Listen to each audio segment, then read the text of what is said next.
মাত্র ২টা দিন হয়েছে বাসায় এসেছি, কিন্তু এখনই আবার চলে যেতে হচ্ছে বাবার বাড়িতে। আমার জীবনটা কেমন যেন এলোমেলো হয়ে আছে। একবার বাবার বাড়ি তো আরেকবার শ্বশুরবাড়ি। আবার অবশ্য একা, একা বেশি দিন বাসায় থাকতেও মন চায় না। তবে এখন বাবার বাড়ি যাওয়াটা আমার ইচ্ছার জন্য না, এটা আমার বাধ্যতার জন্যই, বাধ্য হয়ে যেতে হচ্ছে। কারণ আমার এক্সাম শুরু হচ্ছে। আমি খুলনাতে থেকে একা, একা জারিফকে নিয়ে তো আর এক্সাম দিতে পারবো না, এটা সম্ভব না। যদিও আমার বাবার বাড়ি যেতে বেশি একটা সময় লাগে না, এখান থেকে কাছেই। হ্যালো এভরিওয়ান, আসসালামু আলাইকুম। সবাই কেমন আছেন? নিশ্চয়ই ভালো আছেন। আমরাও ভালো আছি আলহামদুলিল্লাহ। এই তো গত ২ দিন আগেই আসলাম বাসাতে যশোর থেকে। আর এখনই আবার চলে যেতে হচ্ছে বাবার বাড়িতে। দীর্ঘ ১ মাস থাকবো বাবার বাড়িতে। আমার এক্সামটা শেষ না হওয়া পর্যন্ত ওখানেই থাকতে হবে। তো যাওয়ার আগে কিছু মিষ্টি কিনে নিলাম বাড়ির জন্য আসলে। সাথে জারিফ বায়না ধরেছে সে দই খাবে, এখনই খাবে, তাকে পরে দিলে হবে না। এইজন্য তার জন্য ছোট্ট একটা কাপ দই নিয়ে নিলাম। আর এই তো বাড়িতে চলে এসেছি। কিছুটা হাঁটার পথ আছে যেখানে গাড়িটা যায় না। এখান থেকে আঁকাবাঁকা মেঠো পথ যেটা গ্রামের ভিতর দিয়ে চলে গেছে। তো জারিফকে কোলে নিয়ে যাওয়ার হচ্ছিল না, অনেকটা কষ্ট হয়ে যাচ্ছিল। এইজন্য ওকে নামিয়ে দিলাম। ছোট, ছোট পায়ে ও হেঁটে যাক। আর এই যে আমাদের বাড়ির পাশের যে নদীটা, নদীর পাশ দিয়েই রাস্তা, এই রাস্তা দিয়েই আমাদের বাড়িতে যেতে হয়। গ্রামের দৃশ্যগুলো কিন্তু অসম্ভব সুন্দর লাগে। শহর থেকে বেশ কিছুদিন পরে আসার পরে গ্রামের এই দৃশ্যগুলো দেখতে কিন্তু অসম্ভব সুন্দর লাগে। আর এসেই দেখলাম বিলের মধ্যেখানে আম্মু রয়েছে, মুরগি জবাই করেছে। আর এই যে দেখেন জারিফের হামলা। এখানে যতটা দিন থাকবো জারিফ এগুলোই করে বেড়াবে, কিছুই করার নেই। সে এটা শেষ তো ওটা দাও, ওটা শেষ তো এটা দাও, এমনটাই করতে থাকে। এমনভাবেই সকাল থেকে রাত পর্যন্ত চলতে থাকে। এটা নিয়ে কিছু বলার নেই বা কিছু করারও নেই।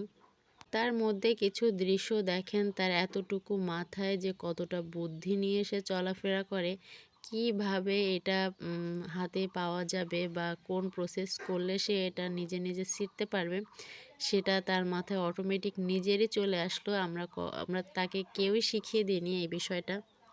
তবে অনেক জোরাজুরি করে ছিঁড়তে পারছিল না, তাই আমি টেনে ছিঁড়ে দিলাম। আর নিয়ে সে কি দৌড়, মনে হচ্ছে যেন চুরি করে পালাচ্ছে।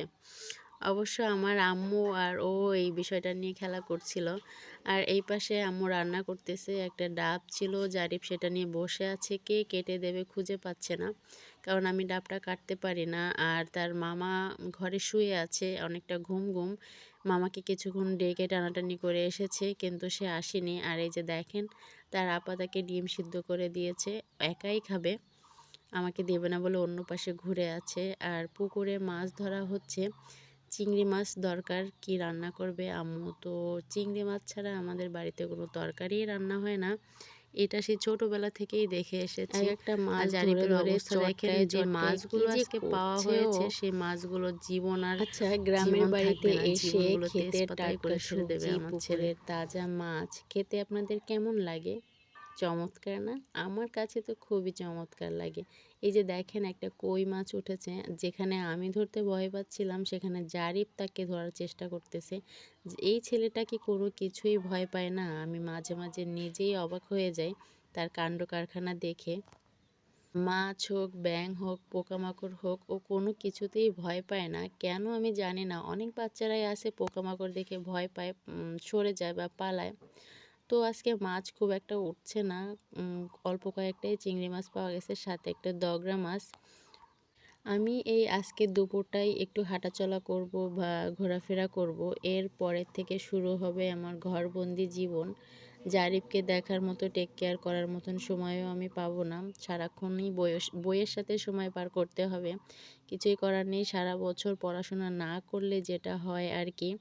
এখন এই একটা মাস পরীক্ষার মধ্যে এতটুকু সময়ও যদি না পড়াশোনা করি, তাহলে পরীক্ষাটাই বা কী দেব বলেন। আর এই যে দেখেন, মাছ ধরা শেষ, জারিফ তাকে ঘাড়ে করে নিয়ে যাচ্ছে। ওর থেকে বালতির সাইজটাই বড়, তারপরও সে যথেষ্ট চেষ্টা করতেছে এটাকে নিয়ে যাওয়ার জন্য। জারিফ গ্রামে এসে ওর মতন করেই ও ছুটোছুটি করে ঘোরাঘুরি করে। জুতা পায়ে দেওয়া তো অসম্ভব একটা বিষয়। ওকে জুতা পায়ে দিয়ে রাখাই যায় না গ্রামের আসার পরে আর কি। জোর করে পরিয়ে দিলেও দেখা যাবে জুতা এক জায়গায় আর ও অন্য জায়গায়।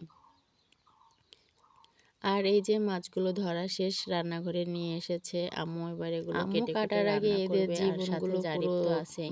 তেজপাতা করে ও তারপরে দেবে মাছগুলো, জীবনে কিছু থাকবে বলে আমার মনে হয় না।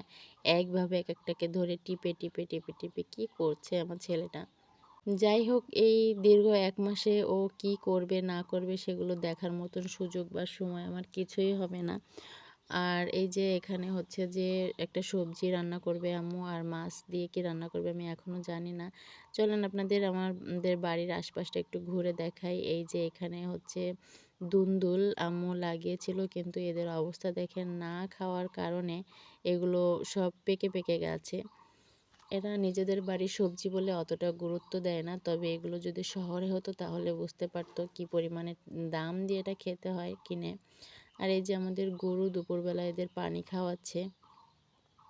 গ্রামের দৃশ্যগুলো অনেকটা খোলামেলা, অনেকটা আলোকিত, খুব ভালোই লাগে। আ যারা হয়তো প্রতিনিয়ত গ্রামে থাকে তারা এই জিনিসগুলো উপভোগ করতে পারে না। অনেকদিন পর, পর আসলে এই জিনিসগুলো অনেকটা ফিল হয়।